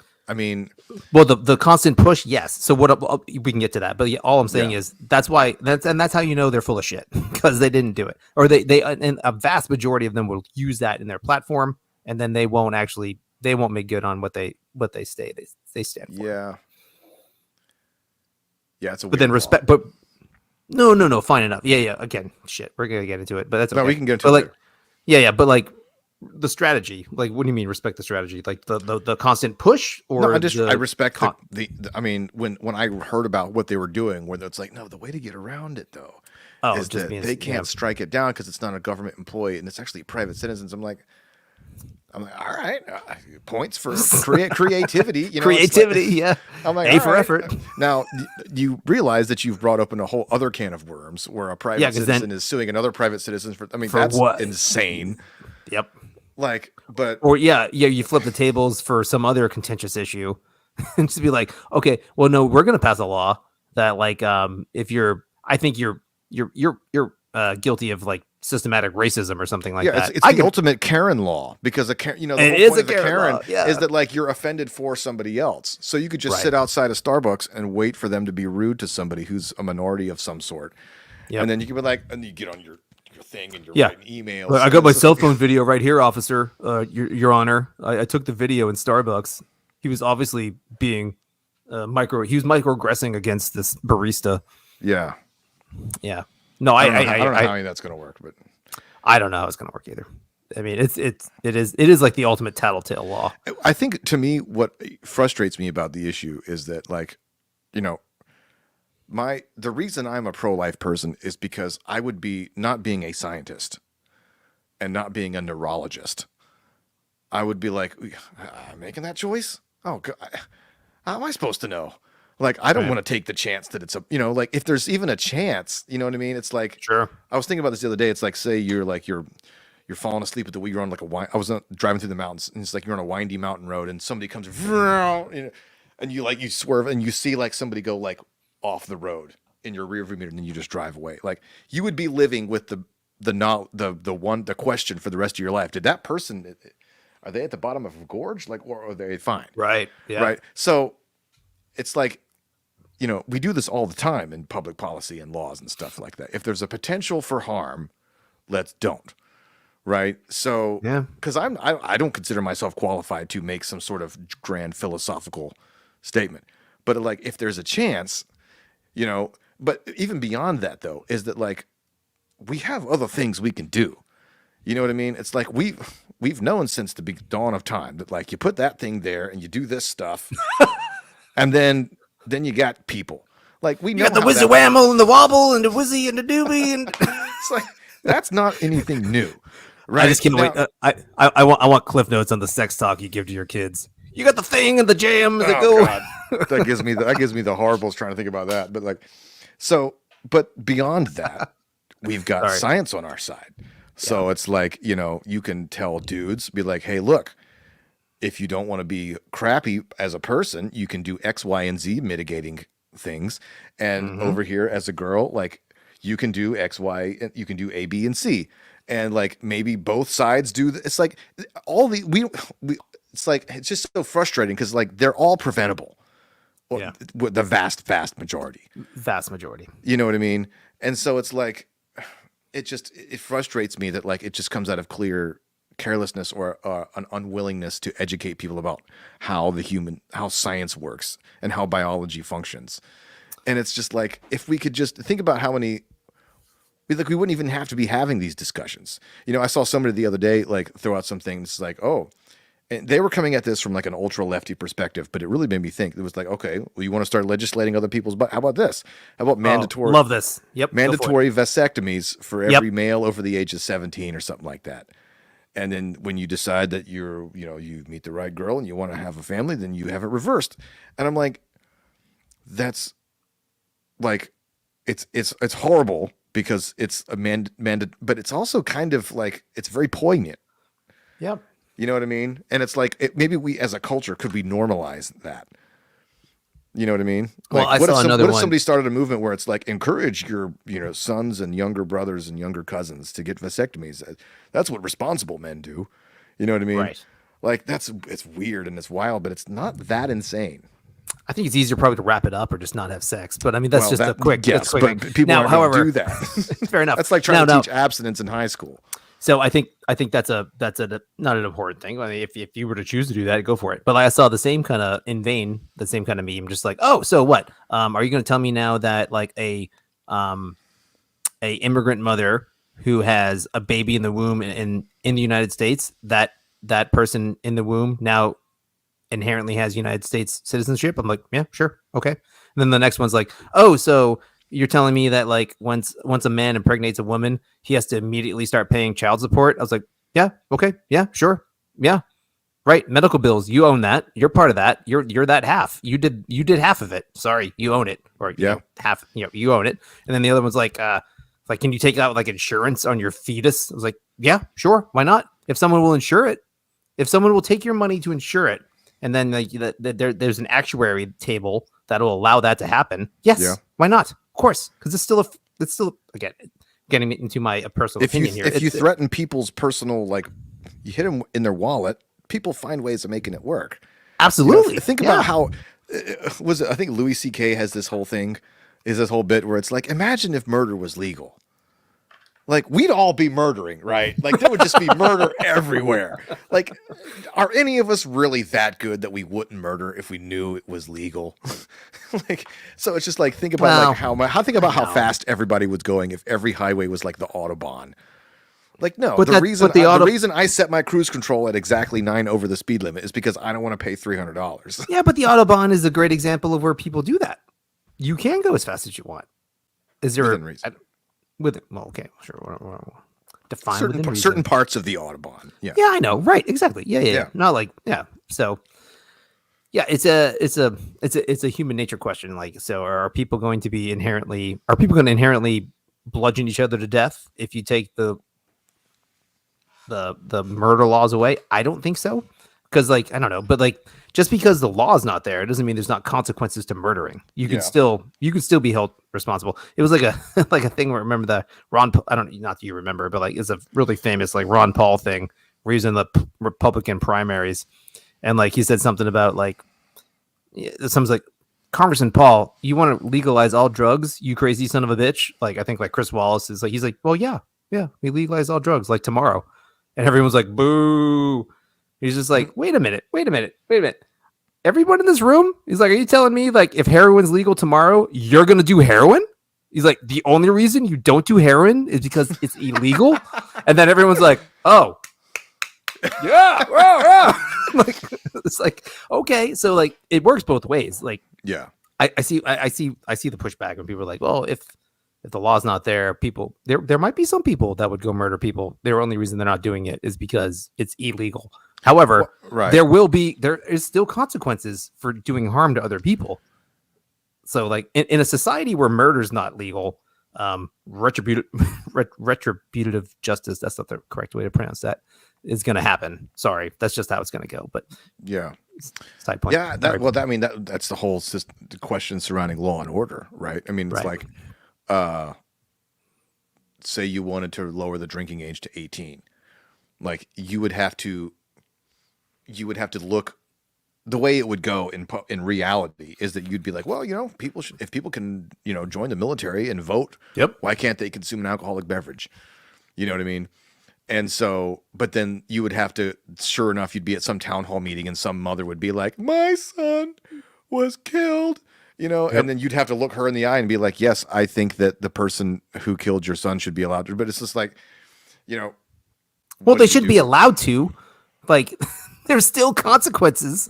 Like, right. So you still can't Right. operate a motor vehicle like that. That's the difference. well, no, if you kill somebody, you're morally and civilly liable. I mean, like that's the thing. Like, it's so funny because like if someone says that if there's no legal rule against it, like civil law has been a thing in human society for forever. Well, like think about the rash of weed related homicides in the past couple of years. Oh, well, yeah, that's absurd. Just people dying left and right because people on weed murdered people, and Wait, that's are not you- happening. uh, No, I'm being exactly, right. facetious. Like, Yeah, no, in fact, the weed related homicides are because weed's illegal and there's drug violence around that because it's a black market. Like it's insane. But in the case of drunk driving, like again, driving drunk is it's an externality. You can harm somebody. And if you do, I'm sorry, the book gets thrown at you, man. Like you are morally responsible for the death of that human being. And what that takes to get right, I'm not sure. Like it's either it could be jail time. Or should be jail time. It should be pay your family an insane amount of money for the rest of my. I mean, there's all sorts of ways around it. I don't know. but taking that to the topic at hand, though, it's like, okay, every time you see a commercial for whiskey or beer, it's like, please Are enjoy they liable? Please Yeah, enjoy right, responsibly. Yeah. So it's like, and then you go to bars and you're hanging out and everybody's like, hey, everybody get home safe, okay? Like we've normalized the idea of like, if you take your friend's keys or you give them a ride or you call them an Uber, Yep. like Get an that's Uber, a cultural thing that's not weird. And that's good. Imagine if we normalized like telling our sons and kids like, hey, don't knock that chick up. Like that's an irresponsible thing to do, just like getting behind the wheel when you're blasted. Like, you know how much money that's going to cost you? Like, you don't even have health insurance. You're paying for that baby, bro. Yeah, it's like if you can afford to buy that chick a Big Mac, you can go to the CVS. Yeah. Birth control is free half the time. In this is country. when Come on. I was talking the other day. Like there are certain areas where I'm a raving socialist, and one of them is like education. Like I think it's weird that like certain counties, just because they have all the nice houses, get all the nice schools. And then because Durham County has like way more people per square mile, that all their schools have to be like underfunded. I'm like, you're just exacerbating all of the societal problems we have. So like, I would be in favor of like, equalizing a lot of that stuff across different counties, and it would pay for itself, in the amount of crime that you would prevent and all this kind of. Anyway, so like, I take the same approach to like I would be totally in favor of the government just like doing some sort of math and figuring out, what, we're going to give every kid once they turn like 15, we're going to give them like contraception and education about how all this stuff works. And like, telling people how this, understand that like, if this happens, then this happens. And this is how you're liable for these things. Like the amount of crime that you would prevent alone. You know what I mean? Nah, And like, you put that in the government's hands, it's going to fuck it up. well, but then who else is going to do it? It has to be a societal change back to where it was before. So it's well, okay, maybe we could do that at the same time, but it's just like, if I don't know, it's not like people are, and by the way, kids, I'm not callous to the argument that like the stupid things on the side of the beer that says enjoy responsibly. That's mandated by law. Like the Surgeon General warning, like don't drink this thing if you're pregnant, and don't drink this if you're planning on operating a vehicle or heavy machinery. That's there by law. Now that aids to the cultural message that I don't think I'm opposed to that kind of stuff. Like that's the government playing the ref. Okay, but then you jumped into the government's giving everybody contraception. Well, that's a separate kind of thing. I'm just spitballing the idea that like you spitballed like an idiot, Dan. There, I said. Okay, No, I'm just kidding. It's kind of like Andrew Yang's UBI thing. Sounds nice on paper. Well, I think this past year has proved that UBI is ridiculous. But before that, there was a defense of that argument where he was like, look, he almost like, I think he made a joke about it. He's like, look, I know I'm the Asian guy talking about math, but like, hear me out. That's why I do like Andrew Yang as He a was a human good being. dude. He's But he was a like, good look, he's a good candidate. if you take this amount of money and you give it to people, based on the research, and I don't know where that research was, you would prevent X number of crimes, and you would actually save money by not having to house criminals. You wouldn't have to have as many prisons and like probation officers and all this kind of stuff. And so, like, on that level, it kind of makes sense. Now, on a human behavioral level, it would totally wreck the economy. But like, that's the kind of consideration that like I'm just thinking that like might work. It's like it's way cheaper to provide contraception and sex education to teens and 20 something year olds, so that everybody had total and unfettered access. I mean, because like kids are going to be kids. Right. I know it's a cute story though. But like, listen, and I mean this with all sincerity. Like, I don't want the local government handing my kids contraception. And by the time you're 12, you know how to make a baby. Like, I'm sorry, this is reality. You knew how to make a baby when you're. No, but I don't know. No, people are dumb. Just because you give them a freaking condom doesn't mean they're going to use it. So like, but again, that's just true. Back to that. So, but that means that when you do hold that person accountable, that means that you have given them all steps. No. They don't get to come back and claim ignorance. Nah, this is where you're wrong. If they're held accountable by definition, right? So like if reality just played out and like just like, all right, so I got my girlfriend pregnant. And my girlfriend's like, you gotta like split the bills with me. Like, that's legit. If you don't, I'm gonna take you to court and that's gonna work. Like, there's no judge that would ever not do that. Be like, no, you're part of this. This is now what you own. Right. That would solve it in a freaking heartbeat. You wouldn't need free condoms for everybody. You wouldn't need sex ed for everybody. Everyone knows, like you said earlier, everybody knows how babies are made. This isn't a freaking mystery. Okay, so I see what you're saying. So like, what you're saying is kind of like natural freaking consequences of human nature will solve this issue. So you're saying we need better enforcement of the existing paradigms. We just need yeah. Well, that's not an existing. Yes. I guess I don't know what the law is. Like, if you're just some dude, like, and then you just there is no law. No, because right now you run to daddy government. She doesn't have the resources to come after you. I don't know how that works. No, you run to daddy government. And daddy government pays for it. And I mean that in the most sexist, terrible way possible. Thank you, President Johnson. Yeah, you lying son of a bitch, Johnson. No, but like that was the only good part of Forrest Gump. Thank you. Yes. Okay, we still have to do that episode of why Forrest Gump sucks. I thought we already did. Did we? We talked about it for like 15 minutes. I think we talked about it after show. Oh, did we were going to talk about how we were going to do it. I'll have to search back through the archives and find that. Damn it, we might have talked about it a little bit. We should do a full episode. But like, and I don't mean that in a derogatory like sexist way, but like if like the welfare state really has supplanted the father in a lot of ways, and it's a very negative thing. So if you take that away and you go, no, by the way, I can't afford this, you did this to me, like in like the stereotypical way, like and that's correct, because like if you impregnate a woman, you are morally responsible for that action, right? And that is up to nourishing that mother, taking care of the mother, feeding the baby, like getting supplies. Like, and I see what you're saying, because, and maybe this isn't accurate, but it seems to me that a lot of this stuff is culturally passed down. So like, I'm sure there's some statistical correlation that like people who come from like single mother households and that kind of like non-nuclear families are X percentage more likely to continue that cycle in their adult life. I think so. I think it's probably accurate. So so it sounds like what you're saying is you'd rather go at it from a cultural level, whereas if we just stuck to our guns and held people accountable, that information would very quickly find its way, around. The information's there. It would be, people would be face to face with it and then would have to deal with it on that reality level. It's a reality level. By not enforcing it, we are enabling. Yes. It's like, it's not a bad example. It's not a direct parallel. It's like unemployment. Everyone can't find a job up until 99 weeks. And all of a sudden, holy shit, everyone gets a job on that 100th week when unemployment's over. Well, that's like what we were talking about with the health insurance companies. It's like, they have no incentive to not, or the universities, they'd have no incentive to lower their prices, because why would they? But if you suddenly took all that government money and that sponsored monopolies out of there. They'll get real Lo and competitive. behold, the actuators in the offices would be like, all right, we got to figure this out. And then they would figure out a way to cut costs. Exactly. Yeah. Yeah. All of a sudden, tuition would be somewhat economical. Possibly. Yeah. Maybe not. More economical. So yeah, that's it. It's Well, it's an like, economic. I mean, I've noticed that. Hey, man. There's a street near my house where I got a speeding ticket like a few months ago, and it's like they got more cops hanging around that part of town, which as a whole I'm fine with.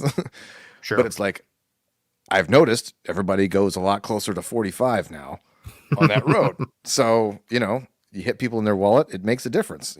I use my cruise control a lot more religiously now. Yeah. It's incentives, man.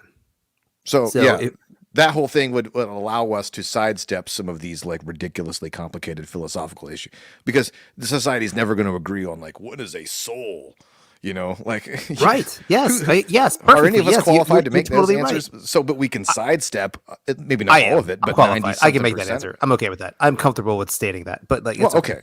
Well, yeah, you or I may be comfortable saying it, but there's you can't convince another person. I agree. Yeah.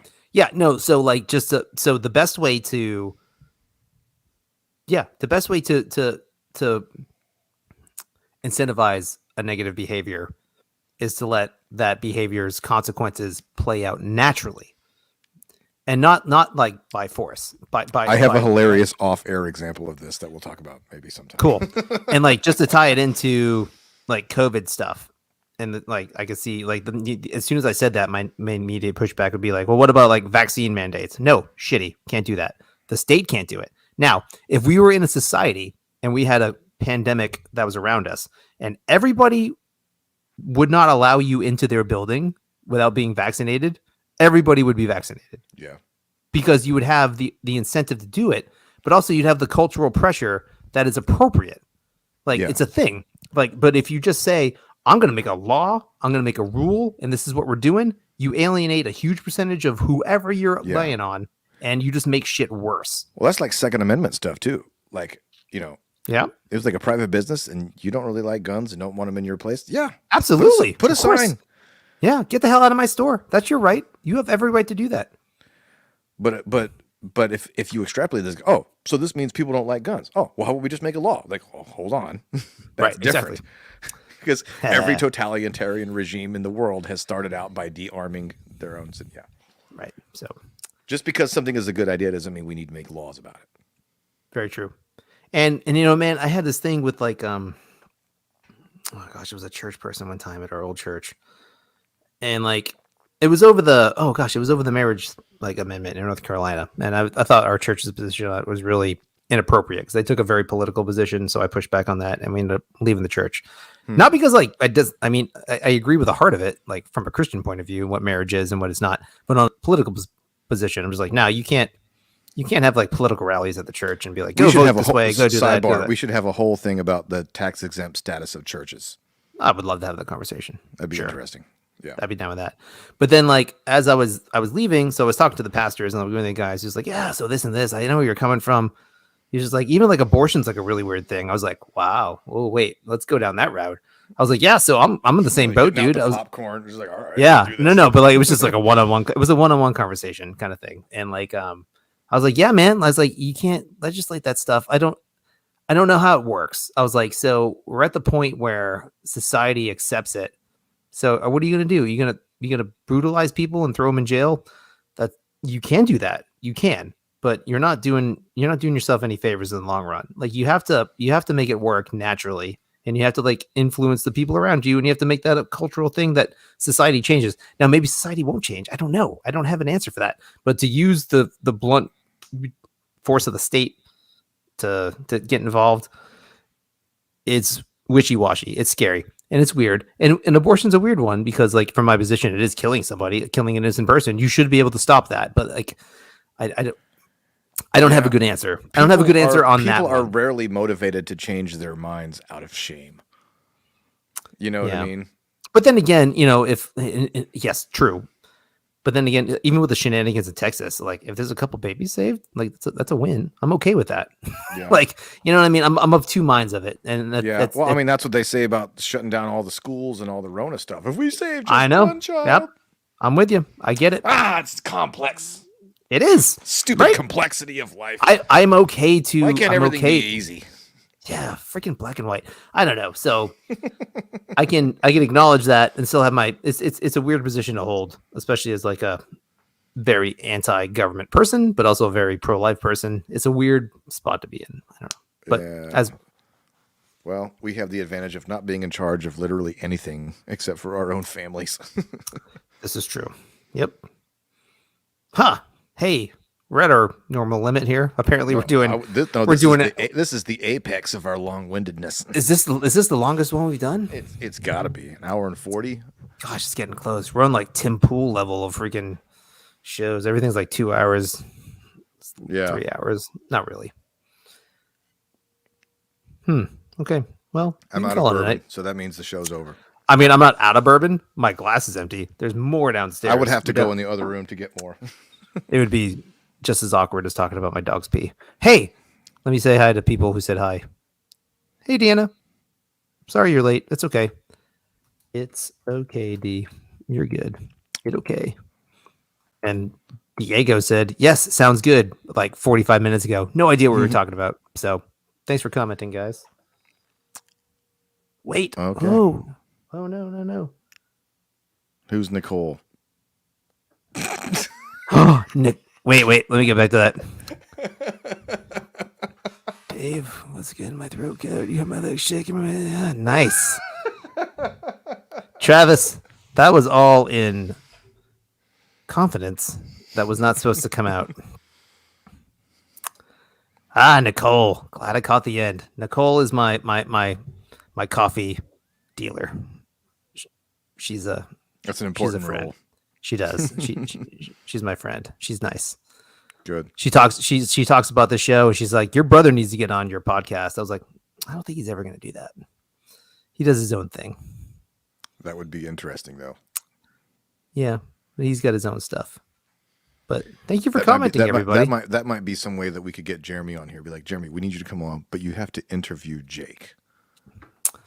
I don't see why Jeremy won't come on this stupid podcast. It's stupid. He can do it. I think the variety of things that we say is plenty evidence for why Jeremy doesn't want to come on here. But we've been hanging out forever. Come on. He's like, leave me out of this deal. I don't know. It's so dumb. Whatever. We've extended many invitations. Yeah. Nobody's taken up. If anybody wants to DM us, say, hey, I would love to get on the show. We'll logistically work it out. Let's see if there's something we can talk about. I'm okay with that. Let's do it. But I mean, we gotta plan it out a little bit. You gotta have a microphone, a camera. You can't look like crap because the production value here is. Come on. What are you looking at? It's good. It's great. Seriously, this is great. I see like a ton of freaking podcasts on like Twitter and stuff, and like I look at their feeds. I'm like, I can see your dirty underwear in the background. I was like, I put very little like this. They're like just like with like one, and they're just like, but they're not. They're looking like this. They're not. It sounds like crap, right? I am using an SM7. That is the industry standard. You got a nice mic, but like I'm just talking like the background here. Like I didn't do anything. I have like a stupid light, 2 stupid lights, and then I pull the blankets back so you don't see the pillows. That's like it. They're like, people are just like, here's my dead cat in the back corner, and I'm like, I'm doing a podcast. It's gross. I was like, and these people have like 7,000 followers. I was like, this is ridiculous. Freaking ridiculous. Start promoting this thing, maybe. Maybe we need to add some TNA into the proceedings. Yeah, you can do that. You let me know when some shows up. Yeah. And on that note, and we're out. All right.